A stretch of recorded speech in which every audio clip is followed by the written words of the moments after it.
Hi, everybody. How's everybody doing?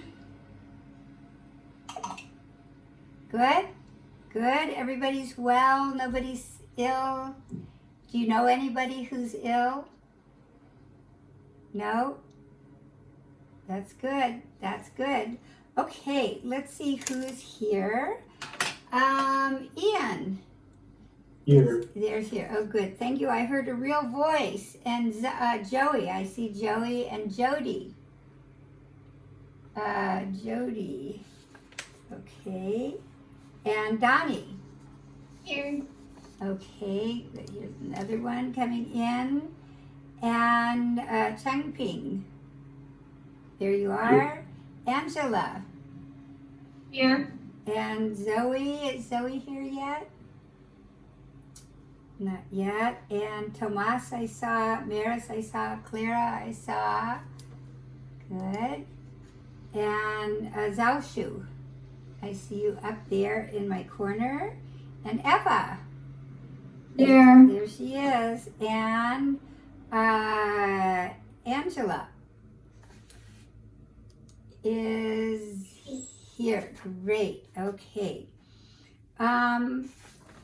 Okay, I think that's it. So we're just missing Jody. I'll have to figure out what's going on. Okay, so did everybody get my email with the ebook of Nurture by Love? Did that get to you? Okay, if you could just quickly read it, just read the highlights and write a couple paragraphs about it, that would be great. It's very easy reading, and it's going to be a relief from all that hard stuff you have to read otherwise. I just want to ask a question. I got an email about Angela, Xiaochu, and Tomas from some office for special arrangements for new students. Are you not in town, or are you in town? Xiaoshu, are you in town? Yes? I think you froze, Mimi. I'm frozen? Uh-oh. You're back now. Okay, thank you. So I'll say that again. Angela, Xiaoshu, and Tomas. Are there things I'm supposed to know about videotaping or something? Are all three of you in town? I've got no idea really. You're fine? Okay. Yeah. Okay. And how about Angela? Is it me? Yes. No. Yes. I'm in town too. Okay. Maybe they thought you weren't coming to town at first and are trying to cover all of our bases. I don't know. And Xiaoshu, you're fine too? Yeah. Okay. Okay.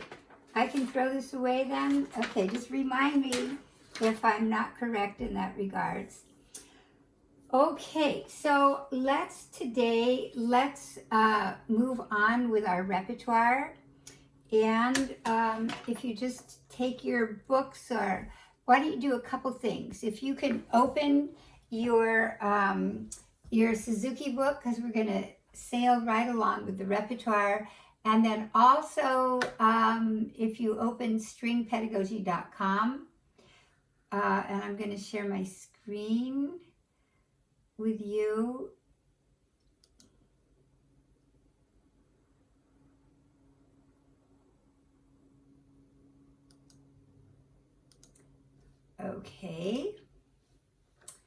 Okay, so what we're going to do, we're going to go,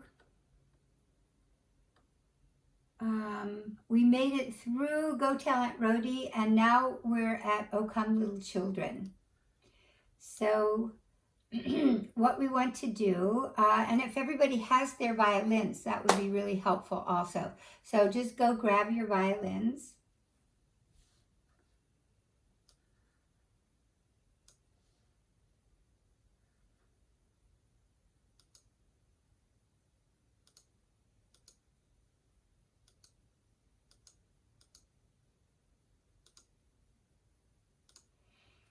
Okay, so when we get to O Come Little Children, we have reached a pivotal moment.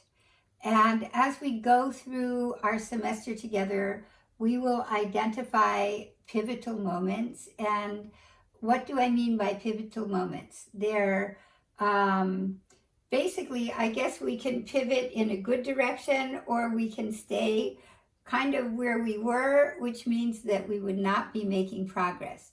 So, this pivotal moment is truly significant, and it is where we're going to change the bow position from the original under the frog bow position. And we're going to place the thumb in the place where all of you are balancing your thumb.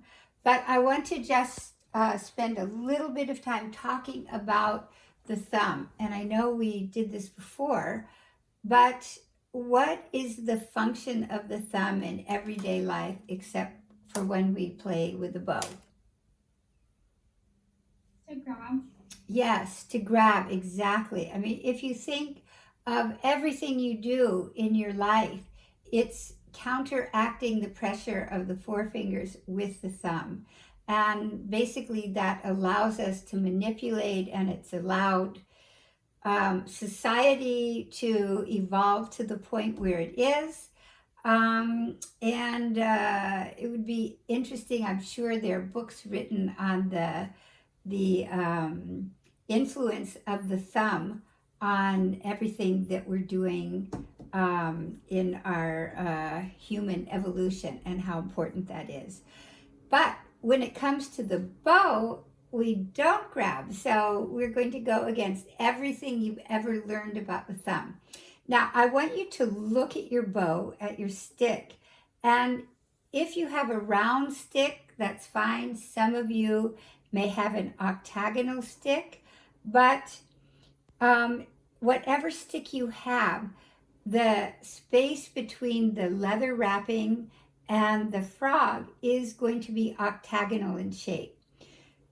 There's an interesting reason for this, that the modern bow, when it was developed in the early part of the 1800s, in consultation with Kreutzer and Rode and Bayeux, the three guys that built the school in Paris, the French school that Viatti started creating. And by the way, Viatti we can call the grandfather of the modern school of violin playing. So this is when the Tourt and Picot were starting to make their modern bows.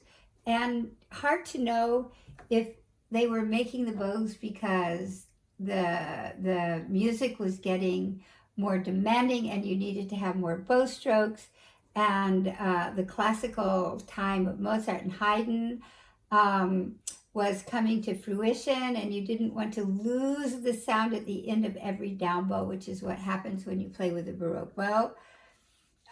Or if the development of the bow, of the modern bow of Tourt and Picot, allowed then violinists and composers of violin music to develop as Paganini did, and Wieniawski, and Vuitton, and all of the people that came afterwards, because we have this modern stick. Another thing that I find interesting is Tourt and Picot's, are they possibly some of the very, very best bows in the entire history of bows? The way Strads and Amatis and Guarneris are maybe the most sought after, and in some instances probably the most magnificent instruments.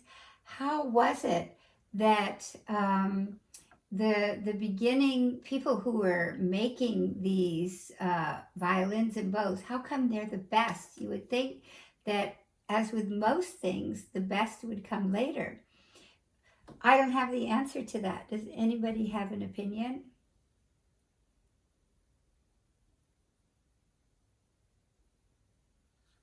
No. Okay, so if you have to write a paper for one of your classes, that would be a really good topic of discussion for us to think about. Okay, so we have this modern bow, and we take a look that the octagonal shape of the wood is located between the leather wrapping and, of course, the end of the stick.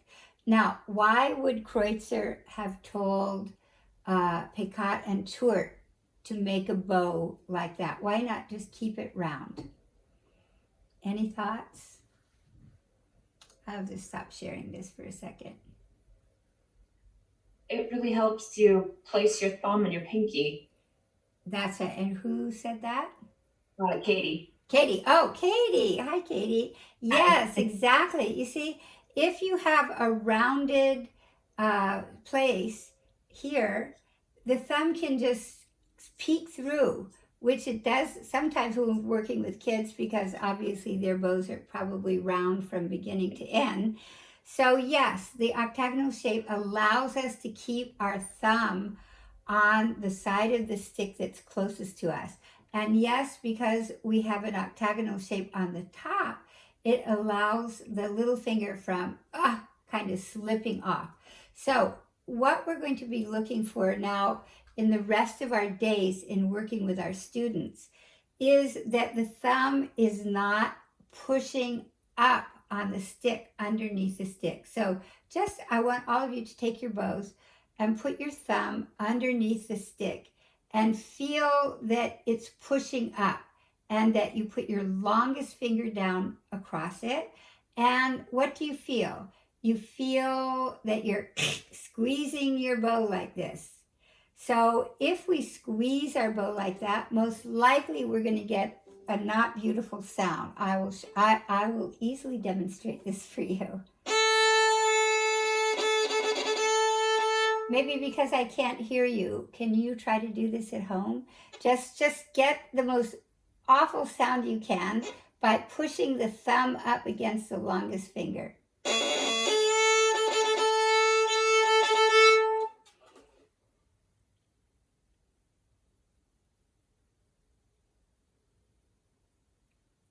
Okay, yeah, that sounded so bad I didn't want to hear it. Now, what we're going to be aware of, we're going to put our thumb on the side of the stick here. And then let me show you what we can do. We then are going to use our bow to pull the string and push the string. Because the bow was developed by Picot and Tourt, French guys, the bow words are mainly French. And because the instrument was developed by Strad and Del Gesù and Amati, they're all Italian. So the violin terms are mostly Italian. So what we're going to think about doing on the down bow, we're going to pull the string, and on the up bow, we push the string. So the explanation of down bow and up bow is a little misleading, because down implies we're going down towards the floor and up towards the ceiling. But what we're really doing, we're going to attach our hair of the bow to the string, and we're going on the down bow to pull the string to the right, and on the up bow we can push the string to the left. So if I want to get the biggest sound, I can just take my bow and pull without the thumb. The thumb is on the side and up. You see, and I can't even scratch. I will try to scratch now. And on my up bow, you see, I can't even scratch because I have taken the string and I'm pushing and pulling it. So can you just try that? See if you take any note you want, take any string, and see if you can draw the slowest bow without feeling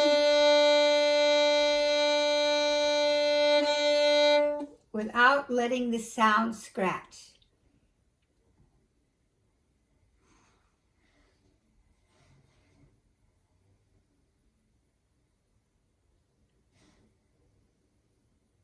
Okay, maybe we'll have one of you try it. Another thing I want you to think about as you do that, of course, as you do that, the thumb is not pushing up. If I feel the weight of my arm, my left arm here, helping me pull the bow and the string, it relieves all the pressure from my thumb.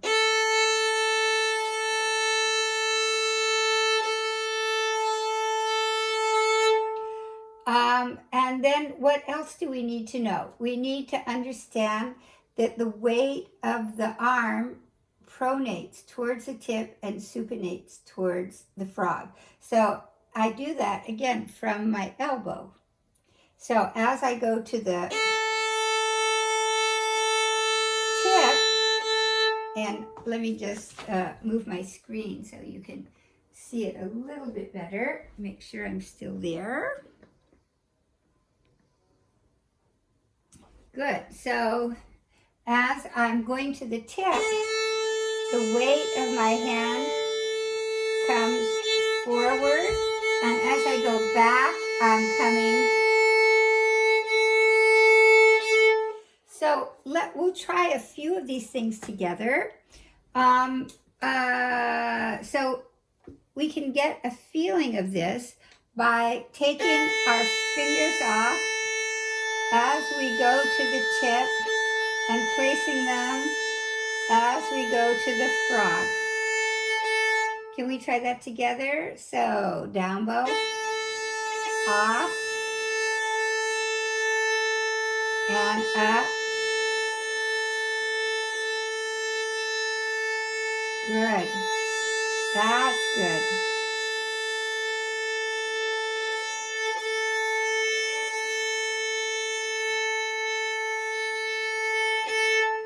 Good. Okay, let's have a volunteer who wants to try this. I can do it. Okay, great. I do have a quick question though. So pronation and supination are obviously really important. How do you explain this to a child? Because these seem like kind of complicated concepts. Yeah, you don't. Okay. You don't. I'm just explaining to you. And, hopefully, unfortunately, you can't see me at work with these kids from week to week hands-on. But as you're watching the videos, you are able to see that we're hands-on and we are basically moving their hands and arms for them. Okay. Yeah. I just wondered if there was some kind of magic way to explain it through like a Zoom lesson or something. No, I have a hard enough time trying to explain it to somebody who's an adult, let alone, a 5-year-old. Okay, so let's see, just take any string and just pull the biggest, most beautiful tone without pushing up on your thumb.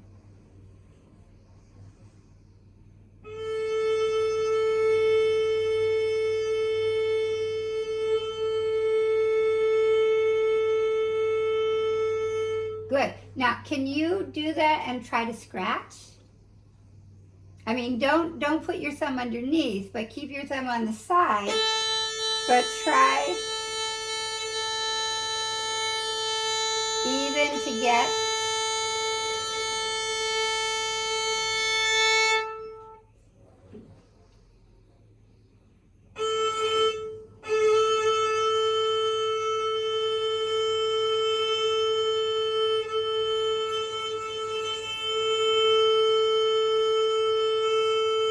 good. And really feel that on the down bow, you're on the left side of the string. And on the up bow, you go to the right. So, sometimes you can watch some performers, they have this kind of seesaw going on their string.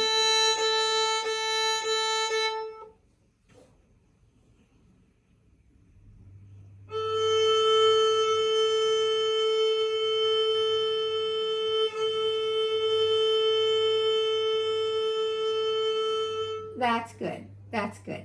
Good. Okay, so these are just some thoughts to think about that you can use in your own playing, or if you're teaching at some point in your life a student who's more advanced, you can use these principles. Now, the main thing that I want to just put in your head is that we don't hold the bow. So we can take our bow and you can do this, that you can just go down, let the bow go down like this, and then let your hand go up. So we can move the stick with our left hand.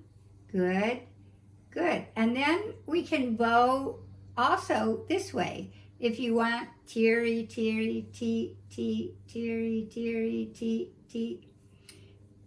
So you see that feeling. So keep that feeling, just keep that feeling, and then take your violins and just very simply play.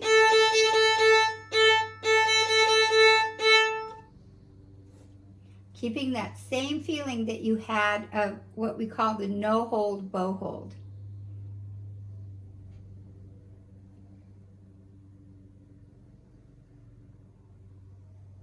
Good. Okay. Good for you. Okay. So then we're moving right along in our repertoire. So let me share my screen with you, and we're going to go to O Come Little Children. So the preparations for O Come Little Children are, yes, we're changing the position of the thumb, and we're also going to do silent bow placements. So we take our bow and we place it at the frog, in the middle, and the tip, and back to the middle, and to the frog, and maybe to the tip, and maybe to the frog. What we want to be aware of is that we don't drop the bow at any of these junctures, but we're really controlling the bow with our arm here. So I'm going, and I can take my arm, and it has its different levels. I place my bow, and I go to the tip, and to the middle, and the frog. And this is what we do with the kids, and we want to take a look at their bow position in each place. Now, ideally, we want to see at the frog that we have a very nicely relaxed, curved back of the hand here. If we see this, that's tension. And if we see this, obviously the wrist is too high. So we're just aware of the angle of our little finger and a slight slope of our elbow. So the elbow does not need to be level because that takes tension to hold it up.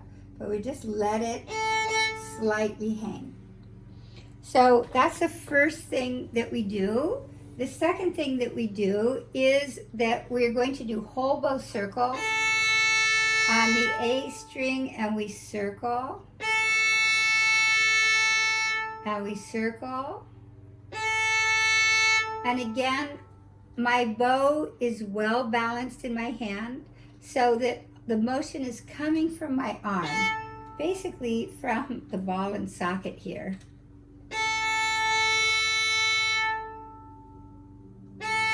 And then we can do up bows. So I'll do up bow. Now, if you have a student who's doing this, and they do their up bow, and then they do, the bow bounces, what is the problem? What would you think is the problem? Somebody. Clear up. They're dropping the bow. Yes, they are dropping the bow, but why? That's the question. Is it because of the pinky?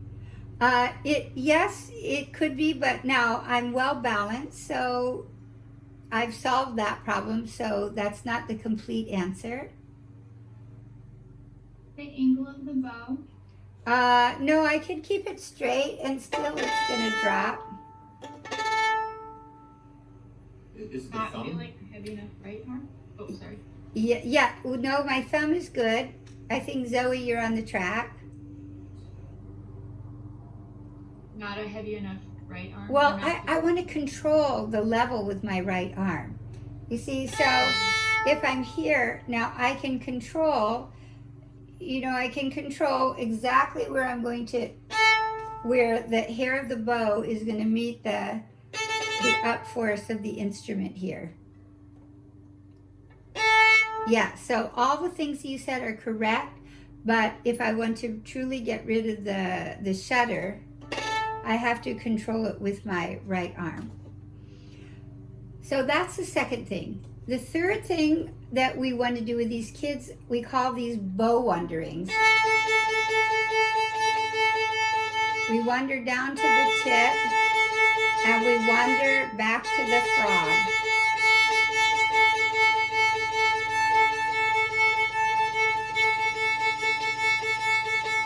And when we do the bow wanderings, we're doing it with very loose and flexible fingers. So actually, can we try all three of these things together? Let's do our silent bow placements and just be aware that we're always tapping our first finger still, our two middle fingers, our little finger, and we go to the tip and back to the middle, tapping the two middle little finger frog. Here we can tap the first finger, the two middle fingers, and the little finger. Good. Then we'll do whole bow circles. When we do the whole bow circles, we want to be careful that we don't go swimming. I have a very low lamp in my room, so we want to make sure that we do the circles in an elliptical shape. So I'm going above the string, above the string. Good, and then up bow on the E string. And I take my arm.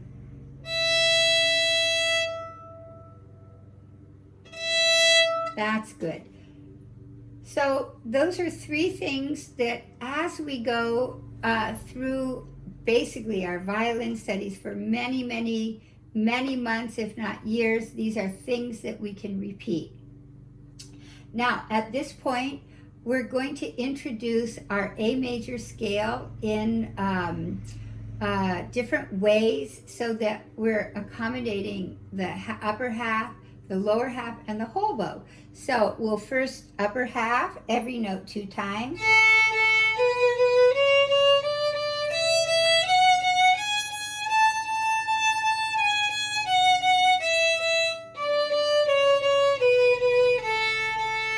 So we're using our forearm, which we've been developing from the very first lessons. And then we'll play the A major scale from the frog to the middle.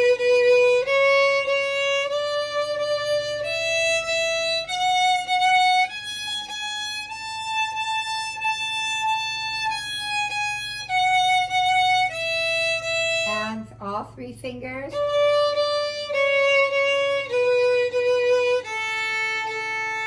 And then the third way, we're playing every note once for 2 beats. 1.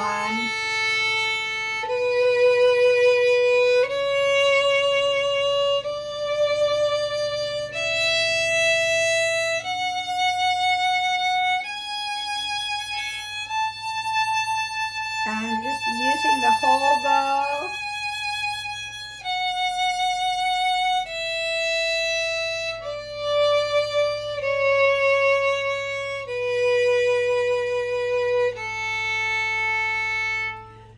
And now here, as a preparation for O Come Little Children, we're going to add this bowing. Whole, half, half, whole, half, half, whole.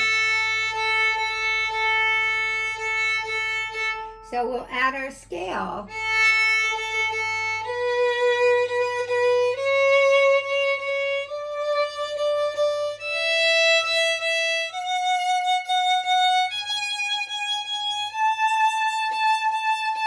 So what we're helping these kids do is define the different parts of the bow.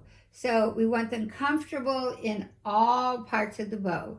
And when we make this transition with these kids, it's not going to happen all at once, but as we go through now the rest of the repertoire in our book one, we constantly are doing these things, and we're every lesson doing our scales, reviewing the twinkle variation,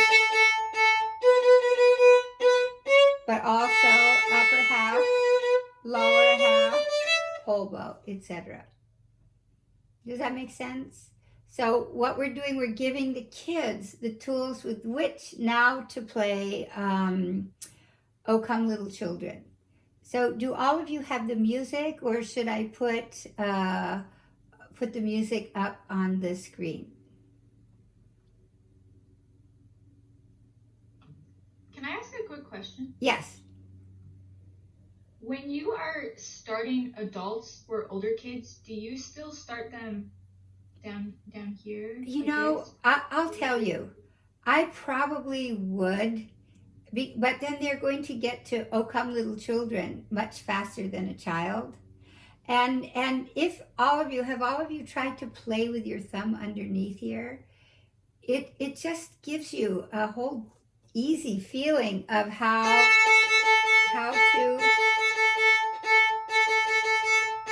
to draw the bow. Just try it. You probably haven't done it since you were 5 years old, but just try it and let me know what it feels like.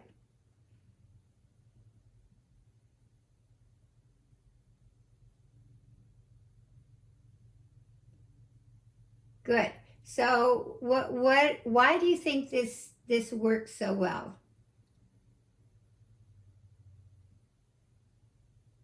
Separates the fingers so you don't feel the need to like squish everything. Yes, because you're not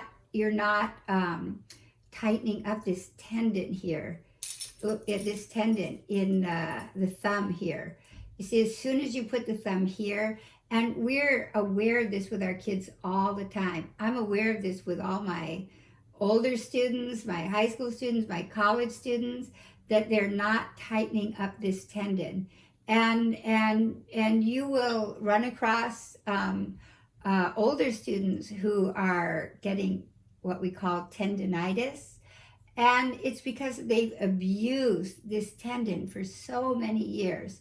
So we want to remember, as we talked about way back in the first classes, that all muscles and tendons have to be loose and free, because that's the only way we can get blood into the muscles, and that's the only way oxygen can renew the life and the health of these muscles. So we're not spending much time on the thumb, but I'll tell you, sometimes we spend a lot of time trying to figure out thumbs of students who have played for quite a few years and how to help them to not grab. So one of my mantras is the no hold, bow hold. And when you think about it, as we spoke before, we have our forces at work, right? We have our up force of the violin to the down force of our arm. So if we're using just the weight of the arm, we don't need to make the hand draw the bow. We're drawing the bow with the arm. So does that answer your question? Yeah. Yes. Okay. So then we do the scale.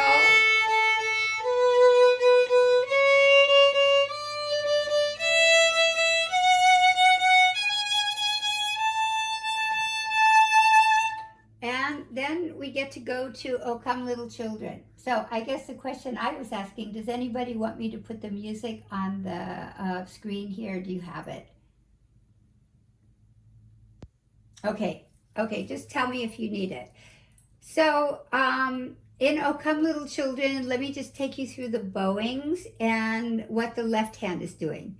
As you remember, every piece now, we're aware of what we're doing with the bow, what we're doing with the left hand, what's the form, and isolation of the difficulties. So we've isolated all the difficulties in "O Come Little Children." So then let's take a look at the bow. So I'm going to start in the middle, and this is the first time the kids have a pickup. So we pick up, whole, half, half, whole. And we just go to the middle.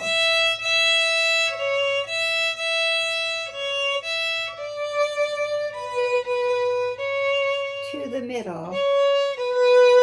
Half, half, whole.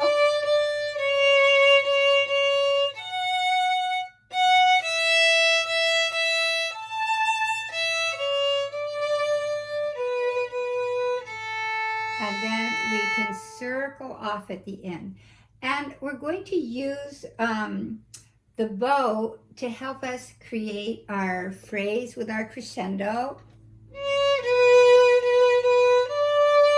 by using more bow. And then this is the most. And less. And then we circle off. Now, most likely the child is not going to be able to do the musical things that we ask them to do, as I just stated, but at least we talk about these things and we're instilling a sense of phrase and a sense of where the phrase is going. What else? So now let's take a look at what's the left hand doing. So I'm going to start with my 1 and 2 down. And a general rule that we will be following throughout is that we leave the fingers down if returning to them within the same position. And this is a general rule I use at whatever level. And what is the benefit of leaving fingers down if we're returning to them? To remain the hand shape.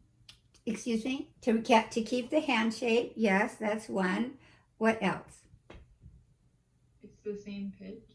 Right, same pitch. So as long as we played one note in tune,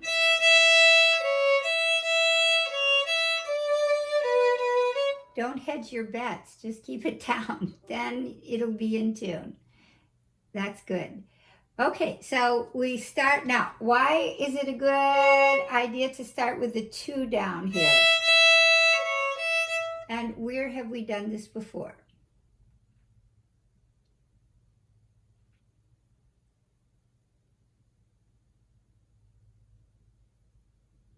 We did it in lightly row. Yes.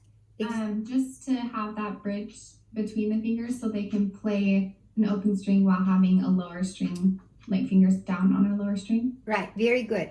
And I mean, sometimes the violins of these little kids are too tiny and they have really pudgy fingers, so it doesn't work. But yes, it's great to be able to do this because it means that their elbow most likely is in a good place and in a good shape.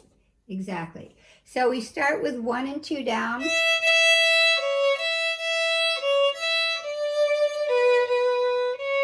To the middle, and we repeat the same.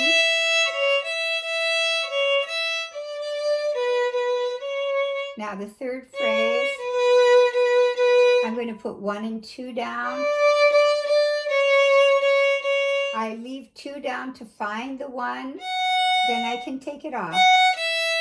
Now here we're adding another independent finger. So only 3, and then 1 and 2 together, and then off. So who remembers where we introduced an independent third finger?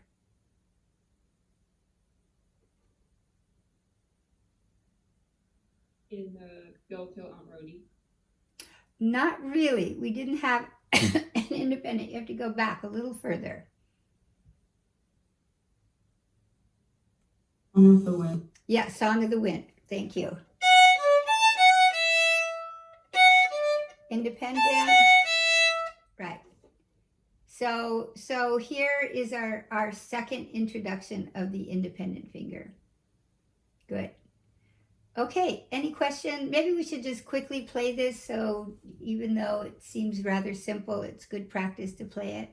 So if you just play it with me, that would be helpful.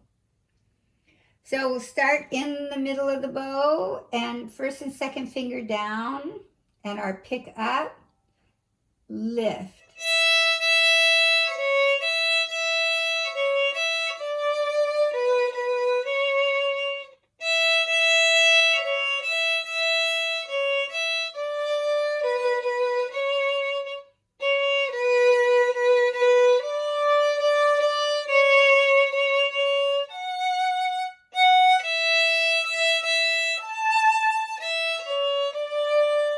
We can take time and circle off.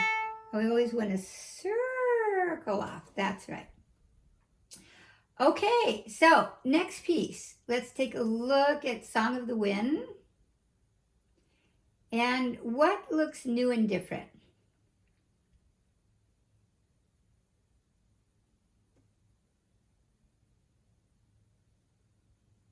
The Mason. Yeah, Mason.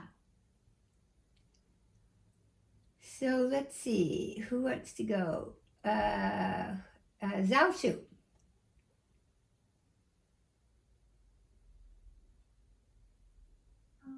The same thing, I guess, is the bowing from pole and half pole.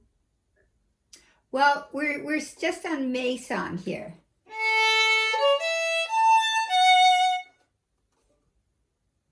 Yeah, I mean the bow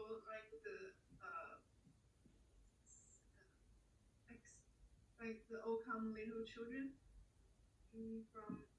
Well, yes, we will look at, yes, I mean, we'll look at how we're going to use the bow, and it's different than anything we've done before, so that's new and different. Something else. First dotted rhythm. Yes, our first dotted rhythm. So we call it in our kind of self-created Kodai system, ta, dot, ti, ta, ta. So we'll say ta, dot, ti, ta. So ta, dot, ti, ta, ta. Ta, dot, ti, ta, ta.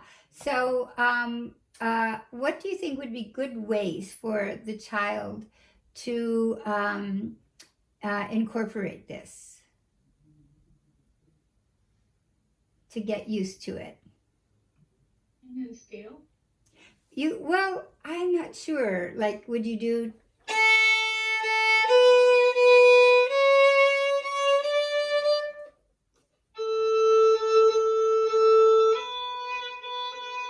Or something. Yeah, I think that might be too complicated. You could try it, and you can let me know. Yeah. What other ways? Arpeggios. Yeah, let's say I'll give you, I'll guide you a little bit better. Let's say without the violin, not using the violin. Yeah, Mika. You sing That's right. I would sing it and clap it. Ta, dot, ti, ta, ta. Ta, dot. And, ta, dot, ti, ta, ta. You can act on, just lightly touching your chest or with your feet. Ta, dot, ti, ta, ta. Ta, dot, ti, ta, ta. Yes. And by the way, just a reminder, they're not reading music per se now, but they are reading rhythmic values in the group classes. Even though it's hard for us to do that this semester, usually by the end of the 5th or 6th week, which we're in now, they can read whole notes, half notes, quarter notes, 16th, 8th notes. And we're composing pieces on the board for them. So we can do a little bit of that today. Okay, so yes, I think that's the best way to do it. So then what would we isolate in Maison?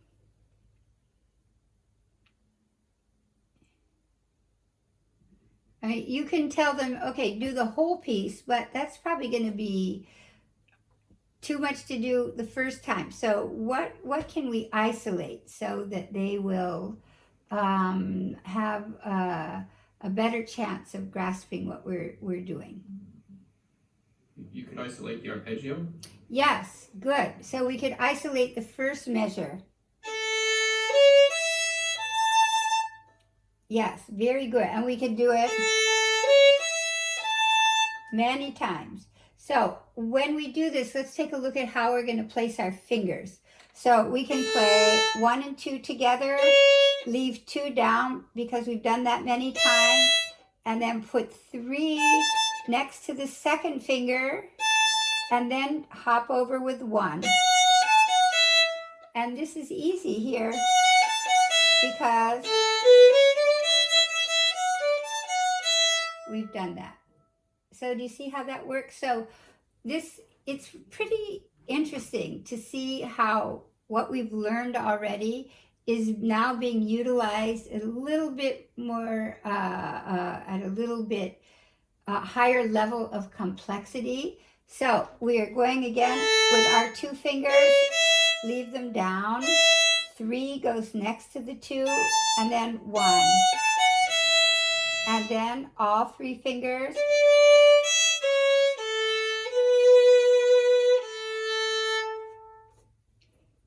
So let's take a look at the bow. You can, when you're teaching, you can make your own bow plan, but we always want you to have a plan. So the plan I've made for this is whole bow, and then half a bow, and then frog, and then upper half, whole bow.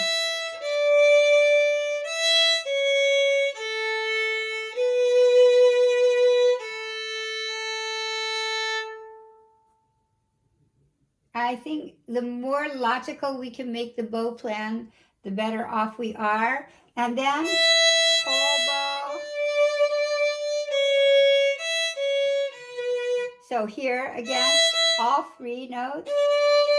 Leave 2 down because we're coming right back to it. Just to the middle because we'll play the second time softer. Then lightly to the frog. And then we have our A phrase again. By the way, can we just back up to "O Come Little Children"? How would you describe the form?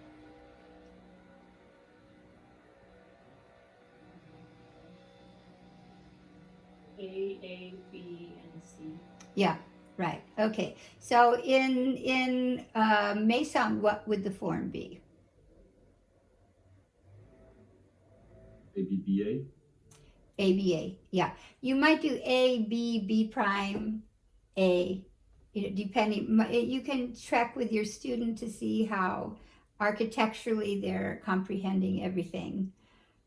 Okay, so can we play through Mason? So just be aware of how you're putting your fingers down and how you're using the bow. And here we go.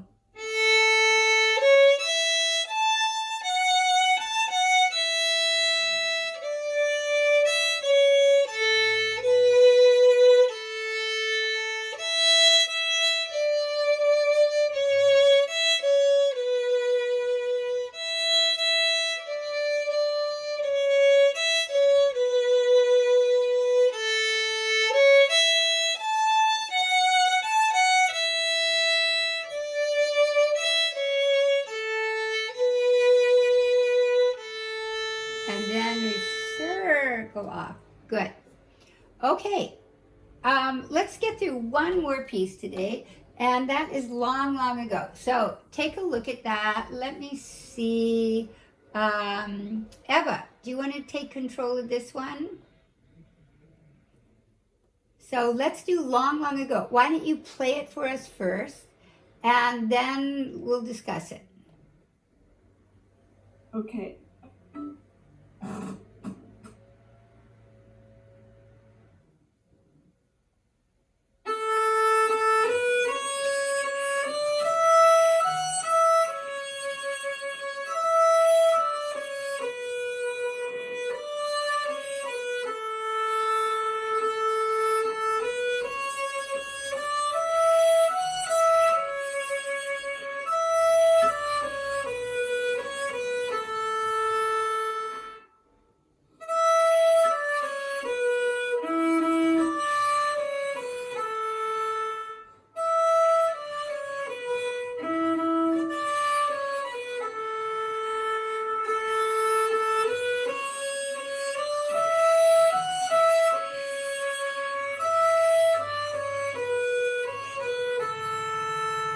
Okay, good. So is there anything new and different?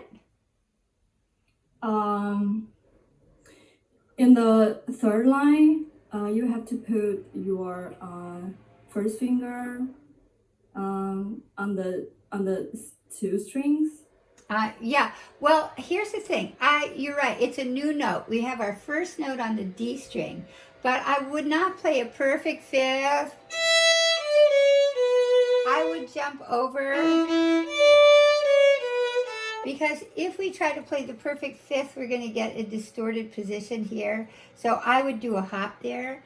And the playing a note on the D string is new and different, but it's not difficult at all. Right? So we can isolate, again, hold all three fingers and hop over. Now, what do we want to do here? How would you have the student put their fingers here?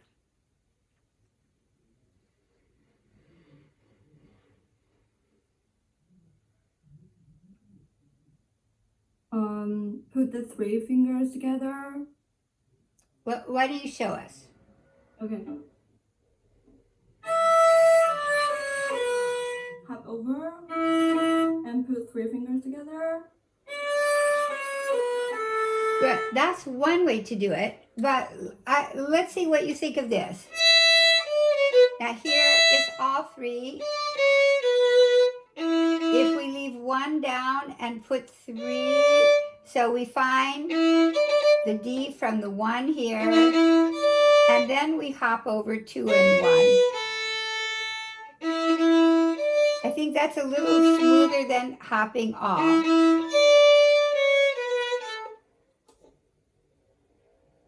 Good. So really, I think you could do it that way, but I think that leaving one down, playing 3. And then I like what you did, just half a bow here. And then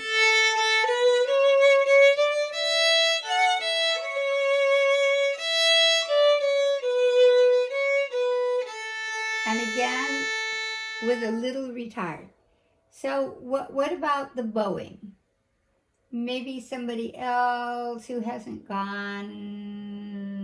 Tomas. I think the bowing is fairly simple in this, just sort of full bow for the crotchets, quarter notes, and then half bows for the rest, and then full bow on the half notes. Yeah, okay, so good. Now here we have the interesting thing, and let's see if we can figure out where we've done this before.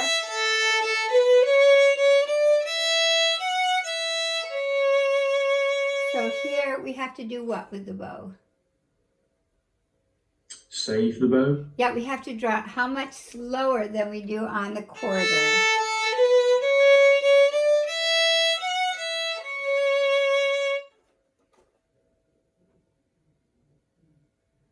Oh, it's like half the speed or quarter the speed. Yes, and this is not something new. Where have we done this before? Anybody?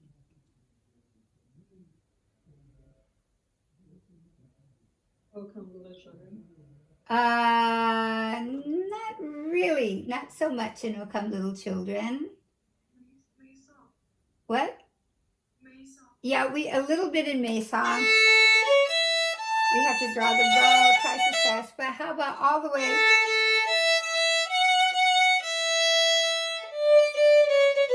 And how about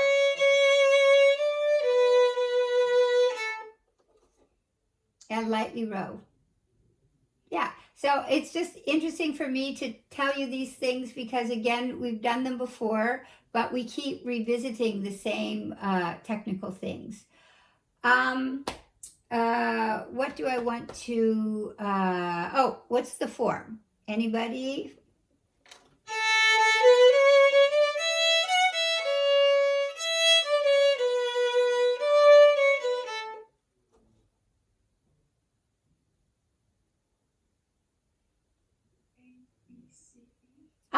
think so. You know, you could do, this is A.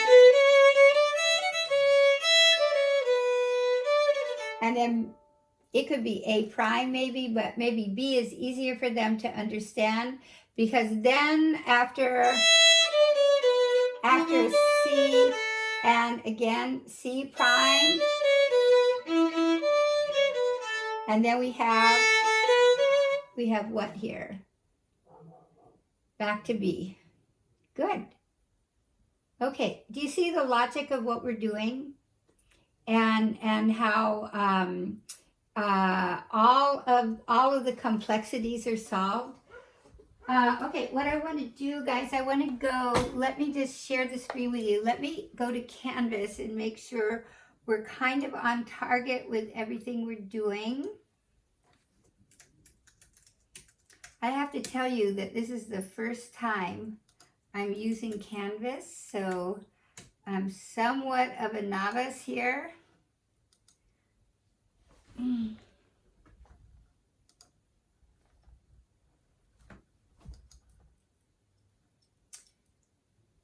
Okay.